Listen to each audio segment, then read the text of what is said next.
there's a beautiful statement on the screen that says light creates ambience, light makes the feel of a space, and light is also the expression of structure. Well, that was not by me, that was of course by Le Corbusier, the famous architect.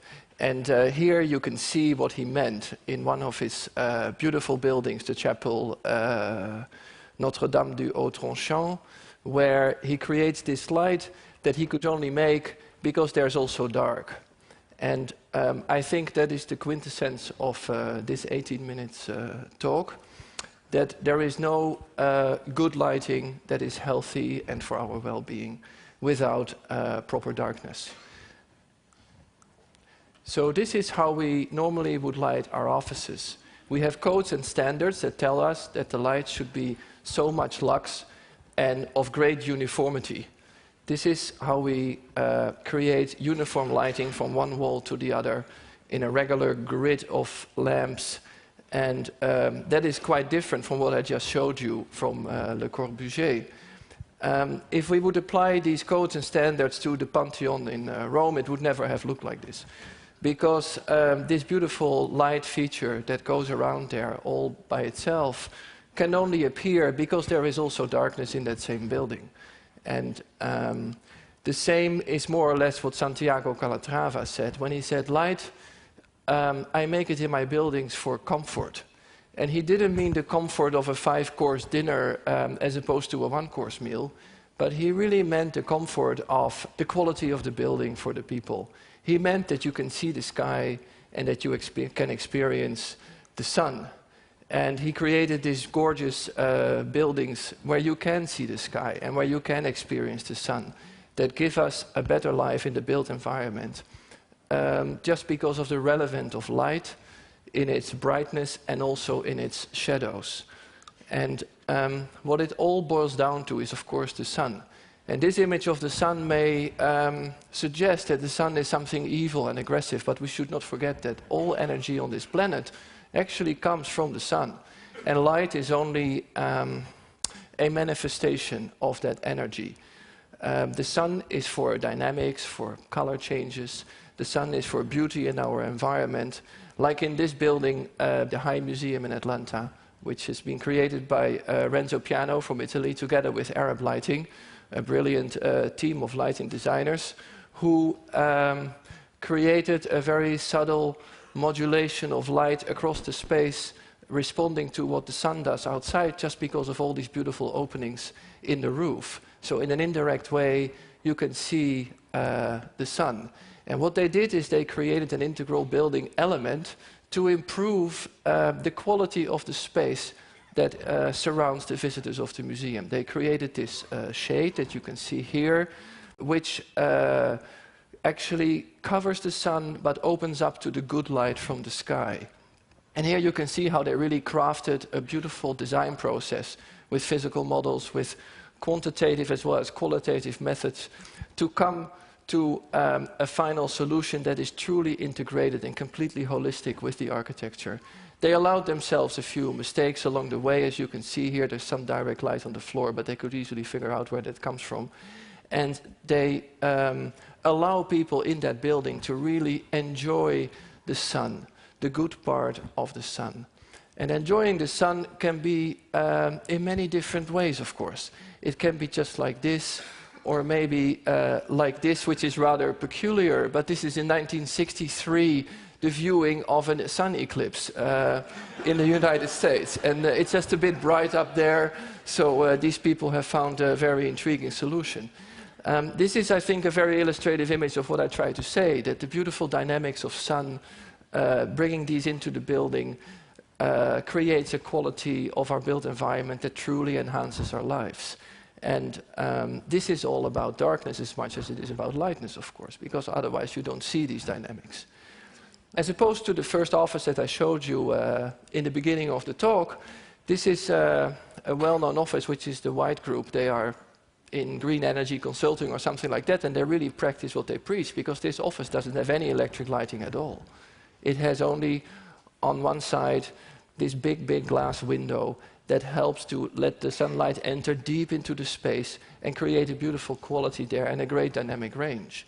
So it can be very dim over there and you do your work, and it can be very bright over there and you do your work. But actually the human eye turns out to be remarkably adaptable to all these different light conditions that together create an environment that is never boring and that is never dull, and therefore helps us to enhance our lives. I really owe a short introduction of this man to you. This is Richard Kelly, who was born 100 years ago, which is the reason that I bring him up now, because it's kind of an anniversary year. In the 1930s, Richard Kelly was the first person to really describe a methodology of modern lighting design, and he coined 3 terms, which is focal glow, ambient luminescence, and play of the brilliance, 2 very distinctly different ideas about light in architecture that altogether make up this beautiful experience. So to begin with focal glow, he meant something like this, where the light gives direction to the space and helps you to get around. Or something like this, which is the lighting design he did for General Motors, for the car showroom, and you enter that space and you feel like, wow, this is so impressive just because of this focal point, this huge light source in the middle. To me, it is something from theater, and I will get back to that a little bit later. It's the spotlight on the artist that helps you to focus. It could also be the sunlight that breaks through the clouds and lights up a patch of the land, highlighting it compared to the dim environment. Or it can be in today's retail, in the shopping environment, lighting the merchandise and creating accents that help you to get around. Ambient luminescence is something very different. Richard Kelly saw it as something infinite, something without any focus, something where all details actually dissolve in infinity. And I see it as a very comfortable kind of light that really helps us to relax and to contemplate. It could also be something like this, the National Museum of Science in London, where this blue is embracing all the exhibitions and galleries in one large gesture. And then finally, Kelly's play of brilliance added to that really some play. I think of the skyline of Hong Kong, or perhaps the chandelier in the Opera House, or in the theater here, which is the decoration, the icing on the cake, something playful, something that is just an addition to the architectural environment, I would say. These 3 distinct elements together make a lighting environment that helps us to feel better. And we can only create these out of darkness, and I will explain that further. And I guess that is something that Richard Kelly here on the left was explaining to Ludwig Mies van der Rohe. And behind them, you see that Seagram building that later turned into an icon of modern lighting design. Those times, there were some early attempts also for light therapy already. You can see here a photo from the United States Library of Medicine, where people are put in the sun to get better. It's a little bit of a different story, this health aspect of light, than what I'm telling you today. In today's modern medicine, there is a real understanding of light in a sort of almost biochemical way. And there is the idea that when we look at things, it is the yellow light that helps us the most, that we are the most sensitive for. But our circadian rhythms, which are the rhythms that help us to wake and sleep and be alert and relaxed and so forth and so on, they are much more triggered by blue light. And by modulating the amount of blue in our environment, we can help people to relax or to be alert, to fall asleep or to stay awake. And that is a way how maybe in the near future light can help hospitals to make people better sooner, recover them quicker. Maybe in the airplane we can overcome jet lag like that. Perhaps in school we can help children to learn better because they concentrate more on their work, and you can imagine a lot more applications.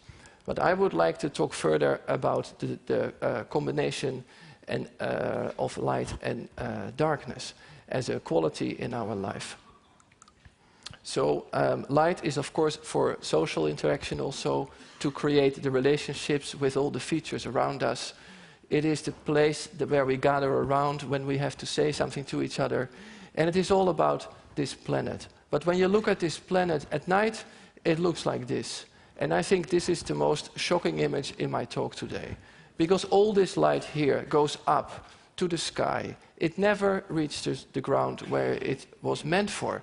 It never is to the benefit of people. It only spoils the darkness. So at a global scale, it looks like this. And I mean, that is quite amazing what you see here, how much light goes up into the sky and never reaches the ground. Because if we look at the Earth the way it should be, it would be something like this very inspiring image, where darkness is for our imagination and for contemplation, and to help us to relate to everything. The world is changing though, and urbanization is a big driver of everything. I took this photo 2 weeks ago in Gwangju, and I realized that 10 years ago there was nothing like this of these buildings. It was just a much smaller city, and the pace of urbanization is incredible and enormous. And we have to understand these main questions. How do people move through these new urban spaces? How do they share their culture? How do we tackle things like mobility? And how can light help there? Because the new technologies, they seem to be in a really interesting position to contribute to the solutions of urbanization and to provide us with better environments.